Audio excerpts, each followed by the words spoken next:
کو بوڑھے آدمی کا مشورہ۔ ایک دفعہ کا ذکر ہے، ایک چھوٹے سے گاؤں میں احمد نام کا ایک شخص رہتا تھا۔ احمد بہت محنتی اور ایماندار شخص تھا۔ احمد اپنی بہترین کوششوں کے باوجود اپنی بیوی بچوں کی پرورش کرنے کے لیے جدوجہد کرتا۔ اکثر دن میں ایک وقت کا کھانا نصیب ہوتا۔ ایک دن احمد گاؤں میں کام کی تلاش میں گھوم رہا تھا۔ اس کی ملاقات ایک عقلمند بوڑھے آدمی سے ہوئی جو علاقے کا سب سے زیادہ علم رکھنے والا شخص تھا۔ احمد بوڑھے آدمی کے پاس گیا اور اسے اپنا حال بیان کیا اور اپنی رہنمائی کے لیے درخواست کی۔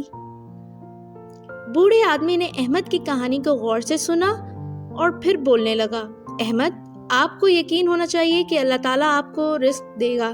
اللہ کا ایک نام ہے الرزاق، مطلب رزق دینے والا، اور وہ آپ کو بھوکا نہیں رہنے دے گا۔ احمد بوڑھے آدمی کی باتوں سے متاثر ہوا اور وہ اللہ سے مدد کے لیے دعا کرنے لگا۔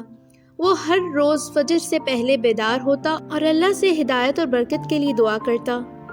ایک دن جب احمد گاؤں سے گزر رہا تھا تو ایک مالدار سوداگر اس کے پاس آیا اور اسے اپنی دکان میں نوکری کی پیشکش کی۔ احمد بہت خوش ہوا اور اس نے فوراً سے نوکری قبول کر لی۔ اس نے سخت محنت کی اور گاہکوں کے ساتھ اپنے معاملات میں ایماندار رہا، اور پھر کچھ ہی دنوں میں تاجر نے احمد کی قابلیت کو پہچان لیا اور اسے انتظامی عہدے پر ترقی دے دی۔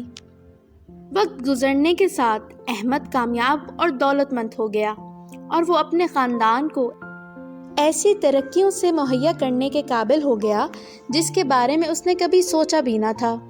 احمد نے محسوس کیا کہ اللہ تعالیٰ نے واقعی اسے رزق دیا ہے جیسا کہ اس عقلمند بوڑھے آدمی نے وعدہ کیا تھا۔